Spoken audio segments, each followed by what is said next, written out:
अस्सलाम वालेकुम students. Building blocks of the nation, क्या हाल चाल है? एकदम फिट पार्ट। बेटा मैट्रिक क्लास की बायोलॉजी के अंदर हम लोगों ने लास्ट टाइम डिस्कस किया था इंट्रोडक्शन टू गैसियस एक्सचेंज। क्या डिस्कस किया था students? Introduction to gaseous exchange, कि गैसियस एक्सचेंज क्या होता है and why do living organisms need to exchange gases.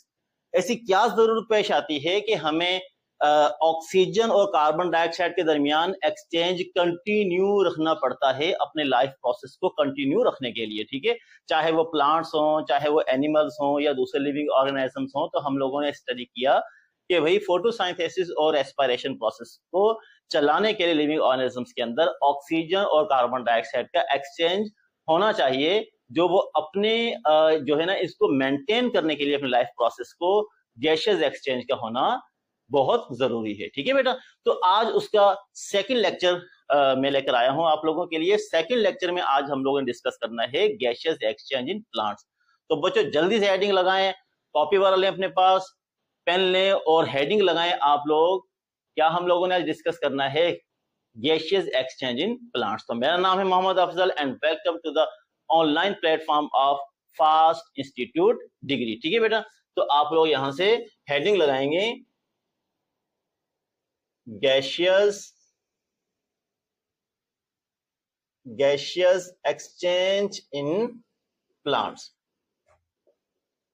भाई प्लांट्स के अंदर भी गैसियस एक्सचेंज पढ़ेंगे, एनिमल्स के अंदर भी गैसियस एक्सचेंज पढ़ेंगे, वगैरह वगैरह जो भी टॉपिक्स होंगे हम लोग टॉपिक से आप लोग जो है वो जुड़े रखिएगा अपने आप को। ठीक है बेटा, तो गैसियस एक्सचेंज इन प्लांट्स में कुछ छोटी छोटी बातें डिस्कस करते हैं, फिर हम टॉपिक में जाते हैं। बेटा देखो, आप लोगों को पता होना चाहिए कि प्लांट्स के डिफरेंट पार्ट्स होते हैं। जैसे हमने बोल दिया कि लीफ ले लें, आप फ्लावर ले लें, स्टेम ले लें, रूट्स ले लें, वगैरह वगैरह। सबसे इंपॉर्टेंट चीज, अगर आप लोगों ने यहां से लीफ डिस्कस कर लेते हैं, पत्ता अगर डिस्कस कर लेते हैं, लीफ डिस्कस कर लेते हैं प्लांट्स का, तो काफी कुछ चीजें हमारी क्लियर हो जाती हैं। ठीक है, सपोज करो हमने यहां से लिया लीफ। ठीक है बेटा, जो पत्ता होता है, लीफ होता है, इसके बहुत इंपॉर्टेंट फंक्शंस हैं। सपोज करो यहां से हमने एक लीफ ले लिया, ठीक,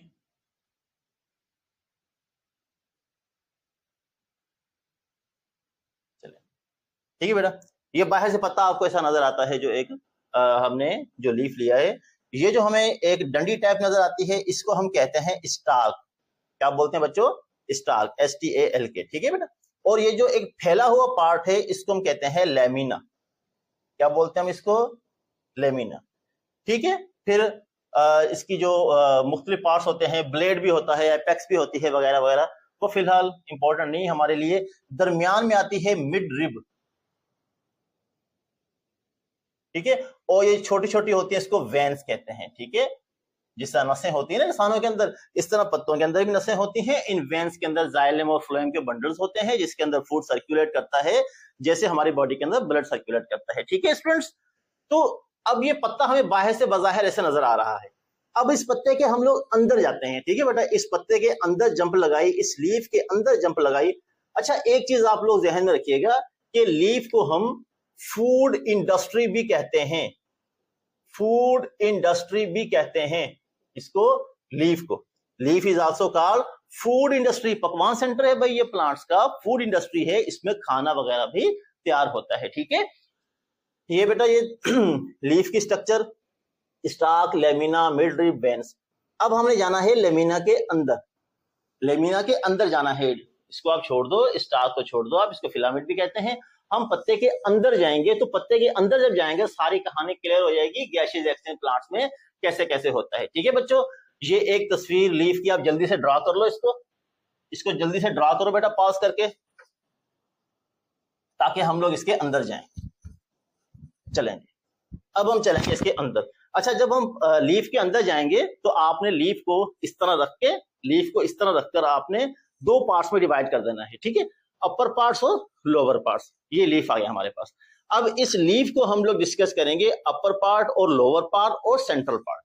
लीफ को तीन पार्ट्स में हम लोग डिवाइड करते हैं अंदर से।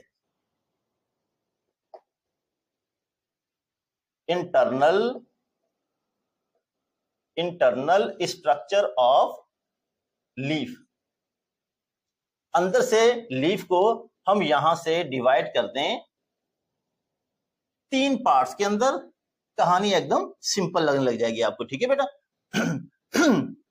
एक हमने बोल दिया अपर एपिडर्मिस, क्या बोल दिया स्टूडेंट्स, अपर एपिडर्मिस। एक यहां से हमने बोल दिया लोअर एपिडर्मिस, ठीक है, अपर एपिडर्मिस, लोअर एपिडर्मिस, और यहां से आ गया मीसोफिल, क्या आ गया, मीसोफिल, MESOPHYLL, ठीक है बेटा।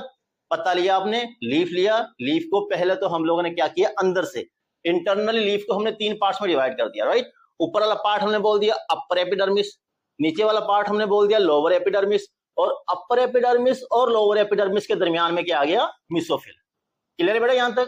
चलो अब सबसे पहले एपिडर्मिस के बारे में पढ़ते हैं। एपिडर्मिस क्या होता है, लीफ की ऊपर वाली स्ट्रक्चर, एक्सटर्नल और इंटरनल स्ट्रक्चर का जो लेयर होता है उसको हम कहते हैं एपिडर्मिस। क्या बोलते हैं बेटा, एपिडर्मिस। क्या होता है, लीफ जो होता है ढका हुआ होता है ऊपर और नीचे से, किससे, एपिडर्मिस से। और ये जो एपिडर्मिस होता है, एपिडर्मिस के ऊपर एक और लेयर बना होता है, उसको हम कहते हैं क्यूटिकल। क्या बोलते हैं हम उसको, क्यूटिकल, ठीक है।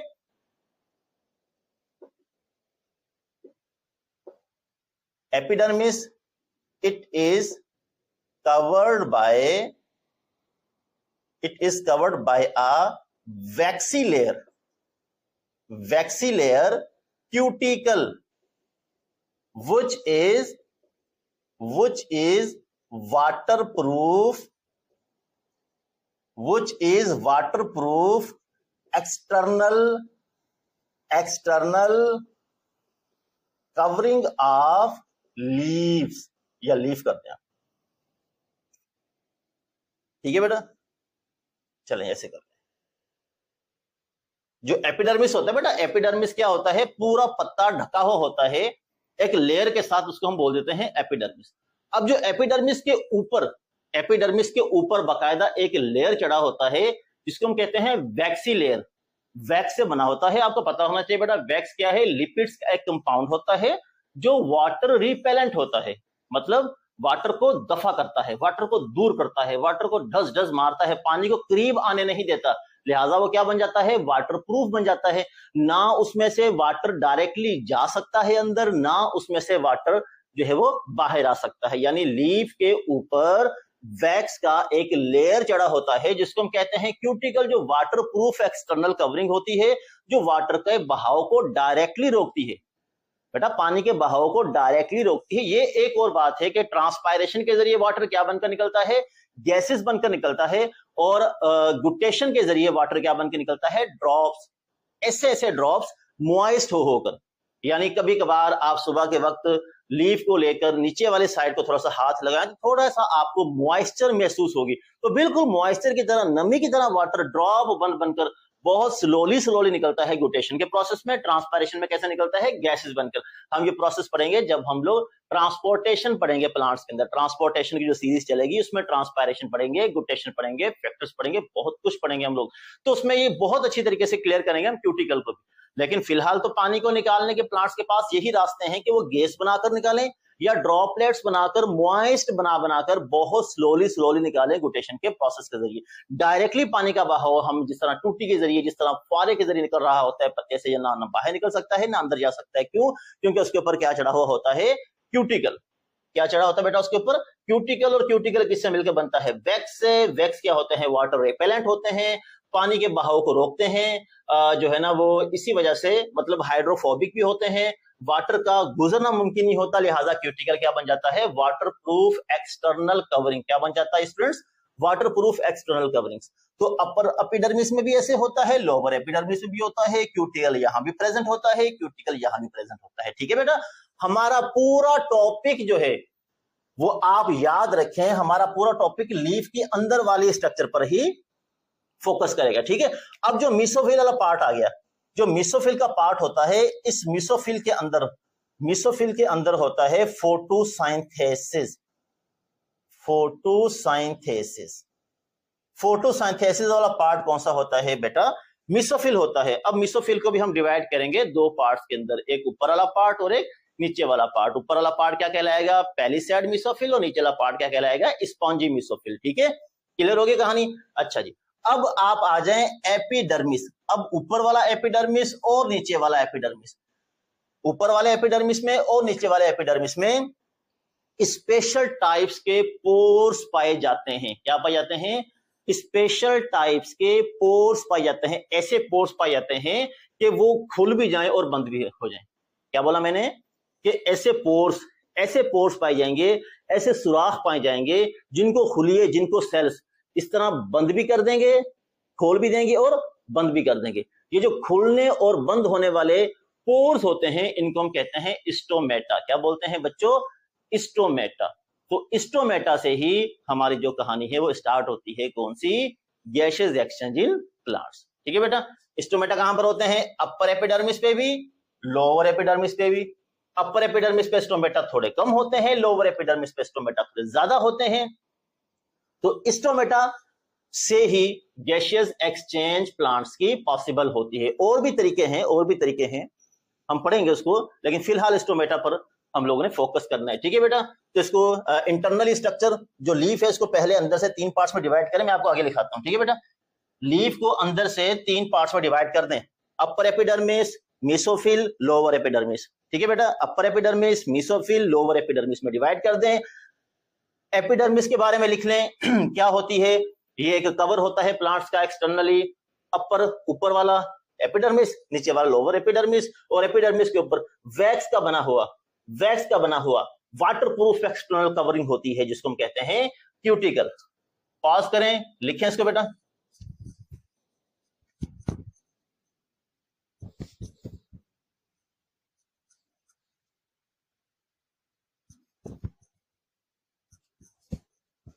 चले बेटा, अब आप लोग हेडिंग लगाएं स्टोमेटा।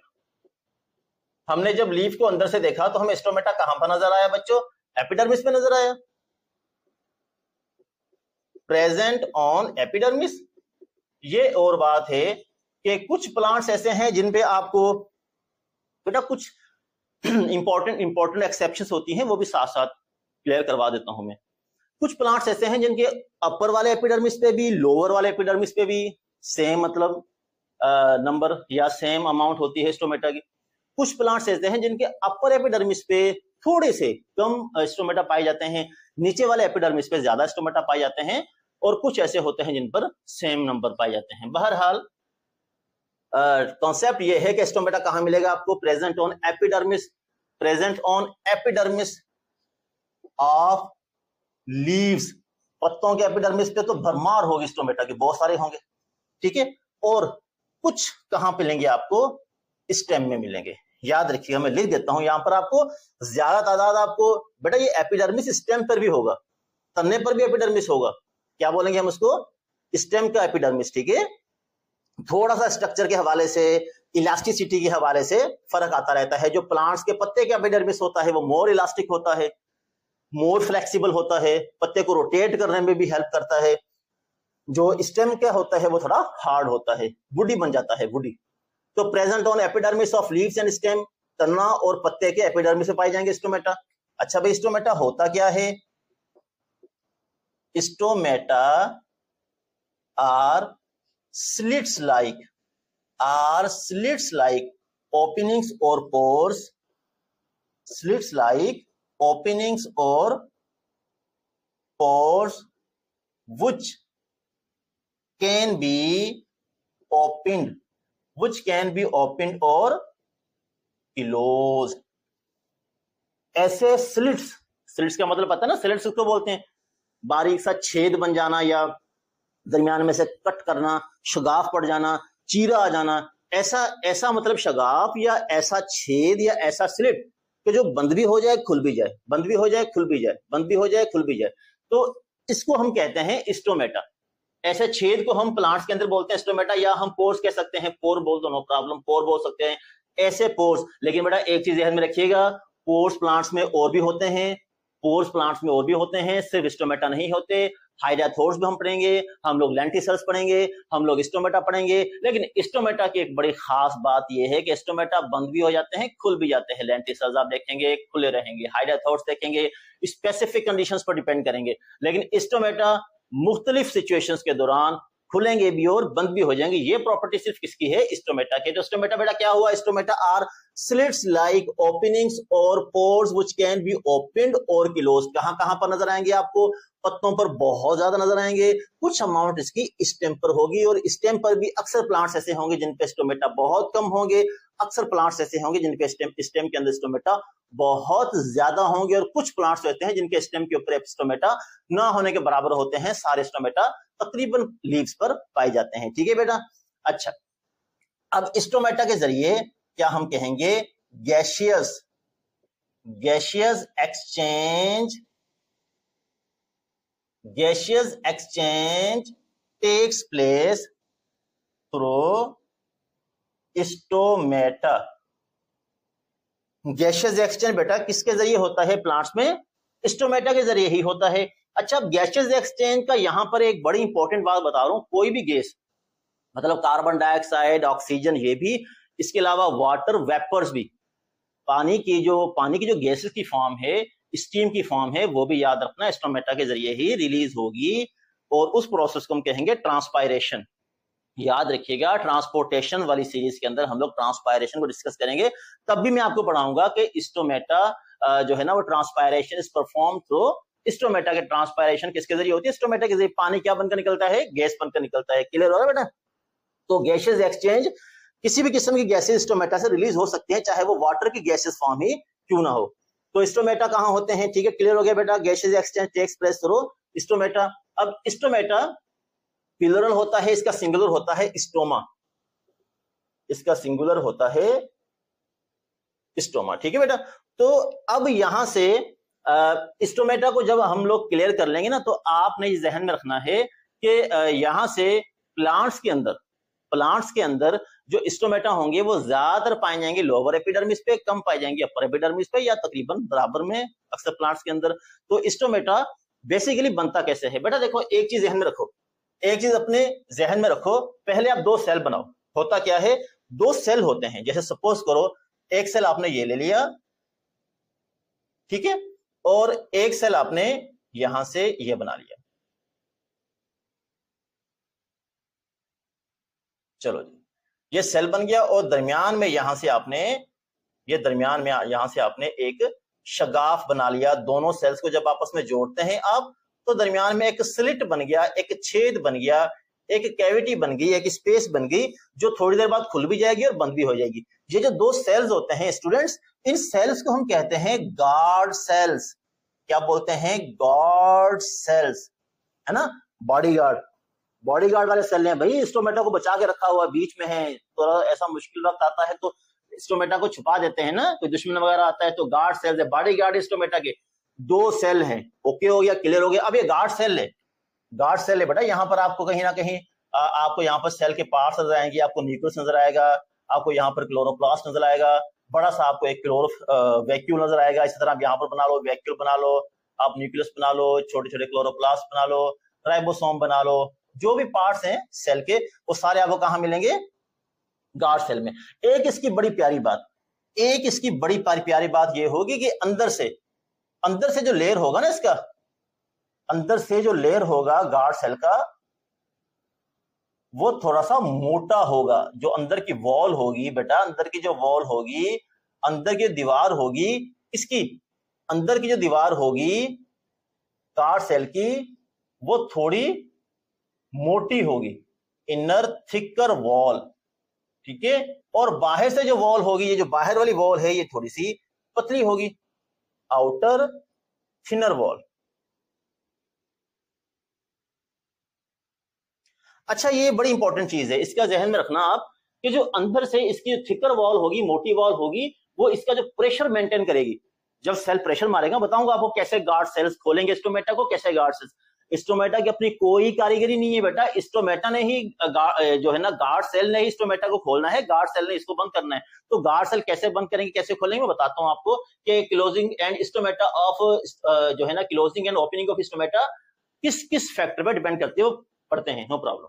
एक चीज ध्यान में रखिएगा, ये अंदर वाली वॉल का इसको फायदा मिलेगा कि गार्ड सेल जब अपना प्रेशर बनाएंगे, प्रेशर मारेंगे स्टोमेटा को खोलने के लिए, बंद करने के लिए, तो उसके प्रेशर को मेंटेन करेगी कौन सी वॉल, थिकर वॉल। अंदर की जो मोटी वॉल होगी ना, मोटी वॉल होगी, वो जितना भी प्रेशर मार रहा होगा ना अंदर से सेल साइटोप्लाज्म जो बाहर की दीवारों पे, अंदर की दीवारों में जो प्रेशर मार रहा होगा उसको आपस में मेंटेन कौन करेगी, अंदर वाली मोटी वॉल, थिकर वॉल। ठीक है बेटा, देखो दो आपने गार्ड सेल लिए, दो गार्ड सेल को आपस में जोड़ दिया आपने। अब दरमियान में ये जो आपको छेद नजर आ रहा है, दरमियान में ये छेद, इसको ब्लैक से मैं फिल कर रहा हूं, सपोज करो ये छेद है, ये दरमियान की मिड लाइन है, क्लीव है, चीर है, दरमियान में शगाफ है, ये खुल भी जाएगा और बंद भी हो जाएगा। ठीक है, तो इसको मैं नाम दे देता हूं स्टोमेटा, या स्टोमा बोल दो सिंगुलर में, वगैरह वगैरह, इसको मैं नाम देता हूं स्टोमा या स्टोमेटा। ये वाला स्टोमेटा खुलेगा, बंद होगा, जब खुलेगा तो इसमें से गैसेस रिलीज होंगी, बंद हो जाएगा तो गैसेस रिलीज नहीं होंगी। ठीक है बेटा, तो ये स्टोमेटा के बारे में कुछ मेन पॉइंट्स लिखे आप, और इसकी स्टोमेटा की आप स्ट्रक्चर बनाए, लेकिन ये मैं फिलहाल रिमूव नहीं कर रहा, यहां से मैं कुछ समझाऊंगा आपको, बाकी आप लिख पूरा लें। डायग्राम फिलहाल अभी बना हुआ है, मैं रिमूव नहीं कर रहा, आप लोग इसको पास करके डायग्राम भी बना लें। अच्छा बेटा, अब जो हमने मोस्ट इंपॉर्टेंट चीज है जिसमें बोर्ड के पेपरों में सवाल वगैरह भी आप लोगों के आते हैं, कॉम्पिटिशन्स में भी आते हैं, कि स्टोमेटा किस किस फैक्टर पे ओपन करेगा, क्लोज करेगा, हमें कैसे पता चलेगा ओपन होगा क्लोज होगा। चलो अब हम देखते हैं opening and closing of stomata depend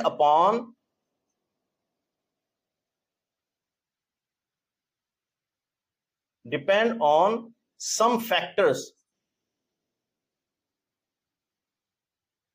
Opening and closing of stomata depend on some factors. किन किन फैक्टर्स पर डिपेंड करती है, यहां से मैं कुछ फैक्टर लिख देता हूं। एक तो turgidity, number 2 light intensity,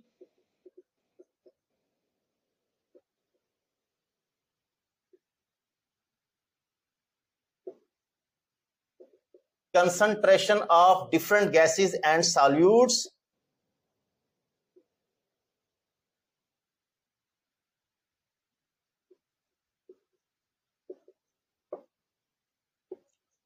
concentration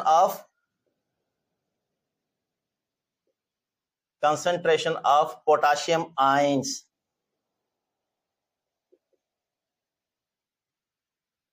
यानी K+। वैसे तो बेटा 4 फैक्टर्स हैं जिस चीज पे डिपेंड करेगा स्टोमेटा का खुलना बंद होना। टर्जिडिटी, नंबर 2 यहां से लाइट इंटेंसिटी मतलब सनलाइट देख लें आप, concentration of different gases and solutes, मुख्तलिफ गैसेस और सॉल्यूट्स जब आकर भरने लगेंगी इसके अंदर गार्ड सेल्स के अंदर तब भी स्टोमेटा खुल सकते हैं। And concentration of potassium ions यानी K+ का कंसंट्रेशन में इसको खोलेगा, बंद हो जाएगा। हमारा जो टॉपिक है बेटा वो सिर्फ रहेगा टर्जिडिटी पर, इस पर मैं दोबारा बता रहा हूं कि बेटा हमारा टॉपिक रहेगा सिर्फ और सिर्फ किस पर, टर्जिडिटी पर। यानी इस सीरीज के अंदर हम लोग ये डिस्कस करेंगे टर्जिडिटी पर कैसे डिपेंड करता है स्टोमेटा का खुलना बंद होना। टर्जिडिटी किसकी, गार्ड सेल्स की, राइट। अब बाकी जो भी फैक्टर्स हैं ये सब हम लोग क्लियर करेंगे जब हम ट्रांसपोर्टेशन की सीरीज में पढ़ेंगे, ट्रांसपायरेशन। मैं दोबारा बता रहा हूं आपको, फैक्टर्स ये हैं सारे हम लोगों ने क्लियर कब करने हैं, जब ट्रांसपोर्टेशन की सीरीज चलेगी, ट्रांसपोर्ट इन प्लांट्स की सीरीज चलेगी, उसमें ट्रांसपायरेशन में हम लोगों ने क्लियर करना है। फिलहाल हम यहाँ पर सिर्फ और सिर्फ क्लियर करेंगे किसको, टर्जिडिटी को। ठीक है बेटा, अब टर्जिडिटी क्या होती है, यहां से बेटा ये इसको डायग्राम फिलहाल बना हुआ है, मैं इसको रिमूव नहीं कर रहा। इसके फैक्टर्स लिख लें कि स्टोमेटा को खुलना बंद होना किस पर डिपेंड करेगा बच्चों, ये डिपेंड करेगा टर्जिडिटी पर भी, लाइट इंटेंसिटी पर भी, concentration of different gases and solutes, concentration of potassium ions. इसको आप लिखकर लिख लें, इसको पॉज करके लिखें। अब थोड़ा सा टर्जिडिटी की तरफ हम लोग आते हैं। ठीक है,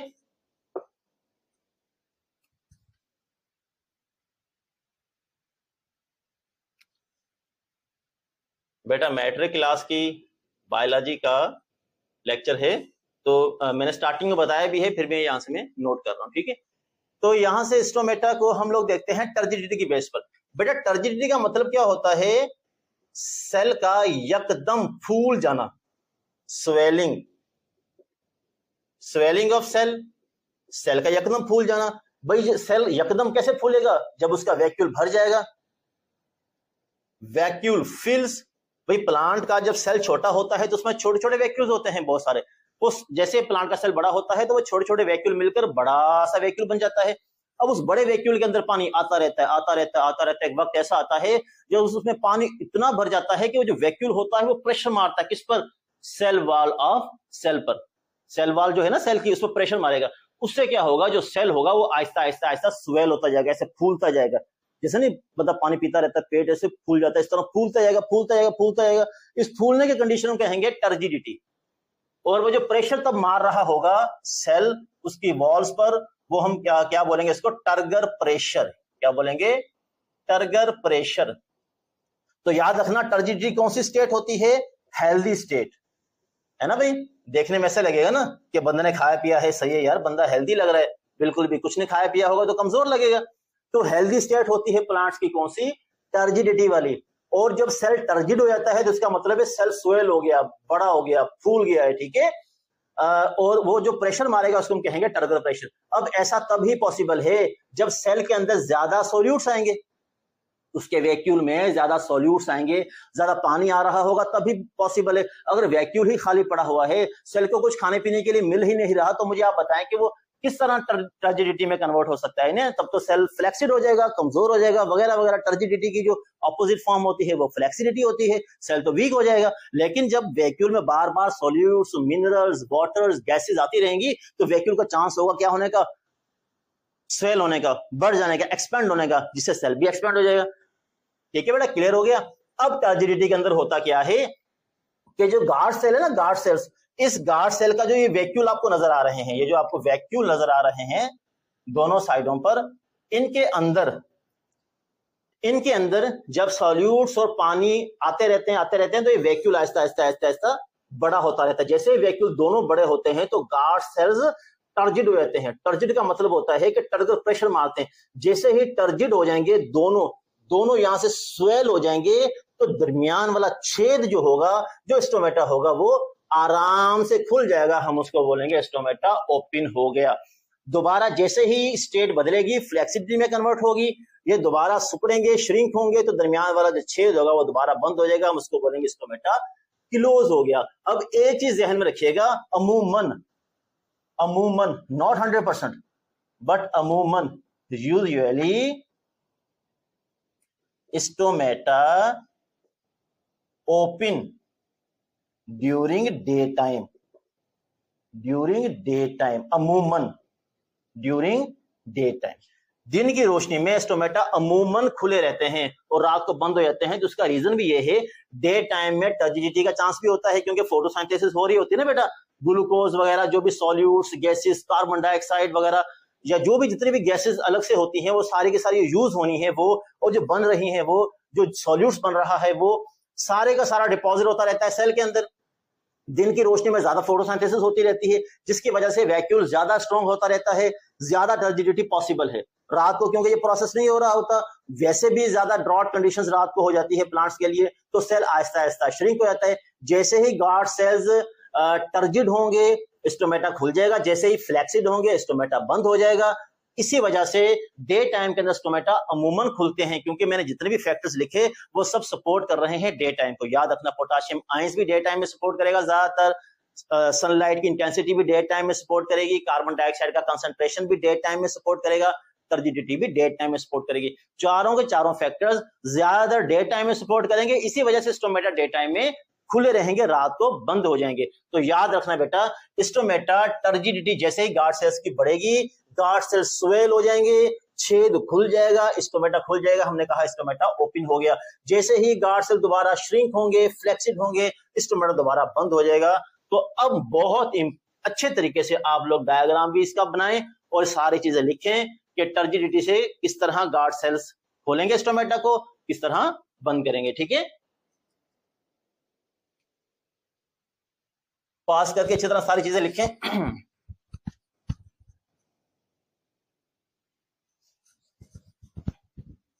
यहां से बड़े थोड़ा इसको देख भी लेते हैं कि सपोज करो बहुत सारा पानी यहां से ये गार्ड सेल से, अब ज्यादा पानी और ज्यादा सोल्यूट आने की वजह से गार्ड सेल थोड़ा सा स्वेल हो गया ऐसे, ठीक है, और ये वाला गार्ड सेल भी थोड़ा सा स्वेल हो गया ऐसे, ठीक है, कुछ ज्यादा स्वेलिंग कर दी। बहरहाल इसको यहां से कुछ ऐसे कर दें तो आप देखेंगे कि ये वाला स्टोमेटा होगा ये क्या हो जाएगा, ओपन हो जाएगा। जो स्टोमेटा होगा वो क्या हो जाएगा, ओपन हो जाएगा, ठीक है, खुल जाएगा स्टोमेटा, या स्टोमा लिख दें, स्टोमेटा खुल जाएंगे। इसका मतलब ये हुआ कि सेल क्या बन गए, मोर टर्जिड, है ना, मोर टर्जिड मतलब स्वेल हो गए, हाई टर्गर प्रेशर,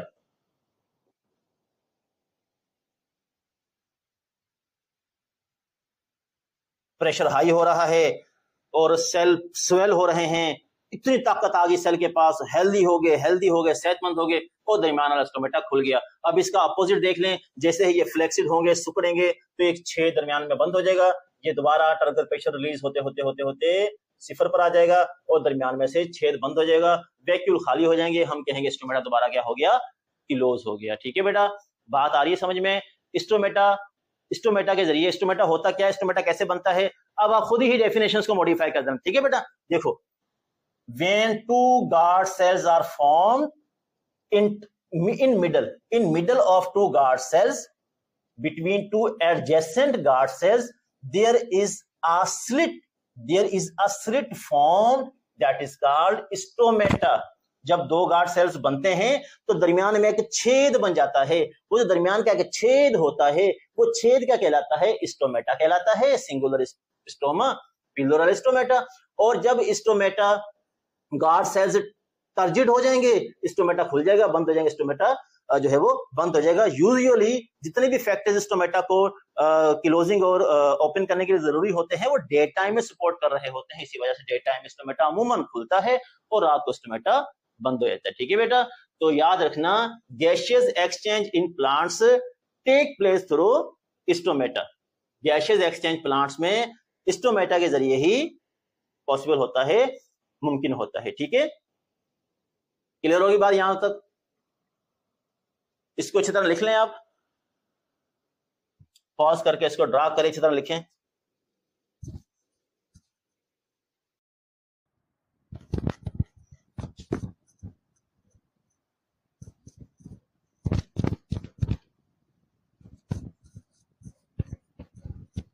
अच्छा बेटा, उसके बाद ये तो होगी कहानी एपिडर्मिस और लोअर एपिडर्मिस, अपर एपिडर्मिस पे स्टोमेटा होंगे, गैशियस एक्सचेंज मेंटेन होगा।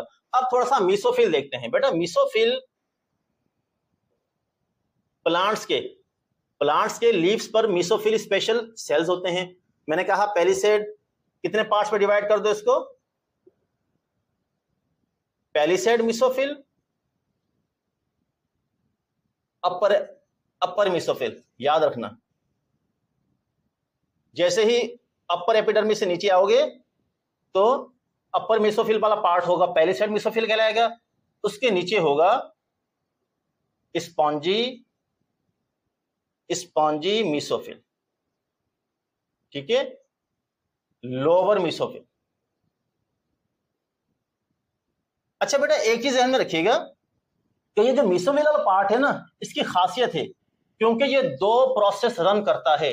एक तो फोटोसिंथेसिस करता है क्योंकि यहां पर बहुत सारे आपको क्या नजर आएंगे, क्लोरोप्लास्ट नजर आएंगे, ठीक है। और नंबर 2 ये क्या करता है, सेल्यूलर रेस्पायरेशन। क्या करता है बच्चों, सेल्यूलर रेस्पायरेशन, फोटोसिंथेसिस और सेल्यूलर रेस्पायरेशन। ज्यादातर जो क्लोरोप्लास्ट पैकिंग फॉर्म के अंदर होते हैं, पैकिंग फॉर्म में एक साथ जुड़े हुए, स्ट्रेट एक साथ पैक किए हुए, वो कहां पर होते हैं, पेलिसेड मीसोफिल में। ठीक है बेटा, क्या बोला मैंने, पॉइंट नोट कीजिएगा।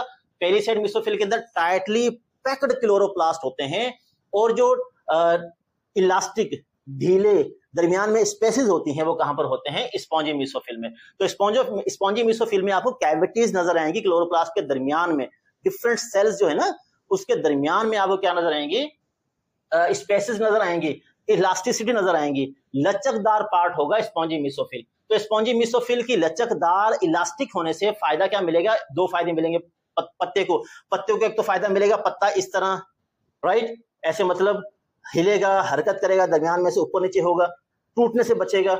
और नंबर 2 बहुत इंपॉर्टेंट कि गैसेस आराम से फ्लो कर सकती हैं, गैसेस आराम से फ्लो कर सकती हैं कौन से एरिया में? स्पॉन्जी मीसोफिल के अंदर, क्योंकि स्पॉन्जी मीसोफिल इतना टाइट नहीं होता, पेरिसाइड मीसोफिल बहुत टाइट होता है, लिहाजा गैसेस को फ्रीली मूव करने में थोड़ा सा प्रॉब्लम हो रहा होता है पेरिसाइड मीसोफिल में।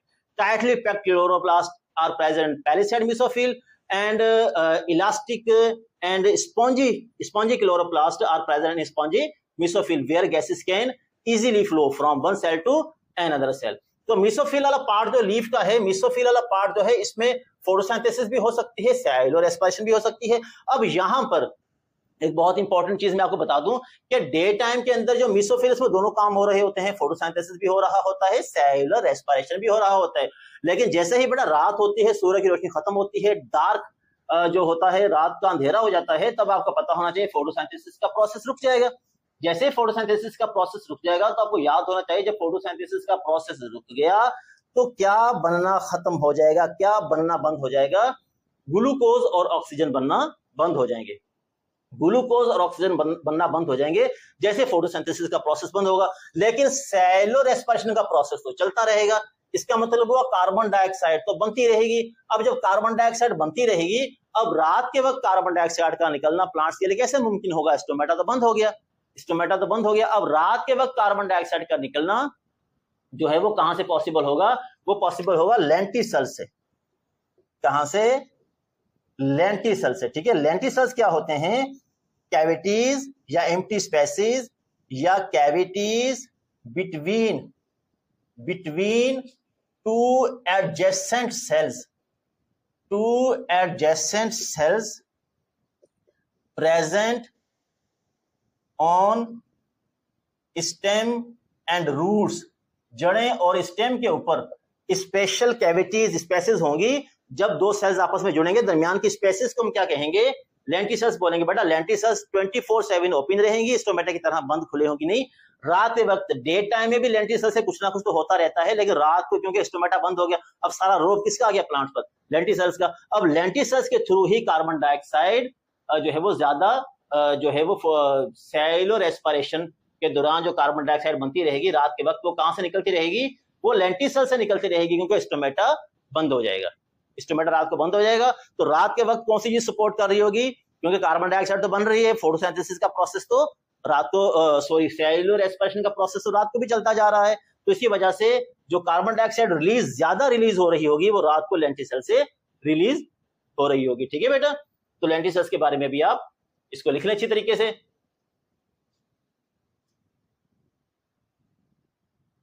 ठीक है बेटा, इसको राइट डाउन कर लें।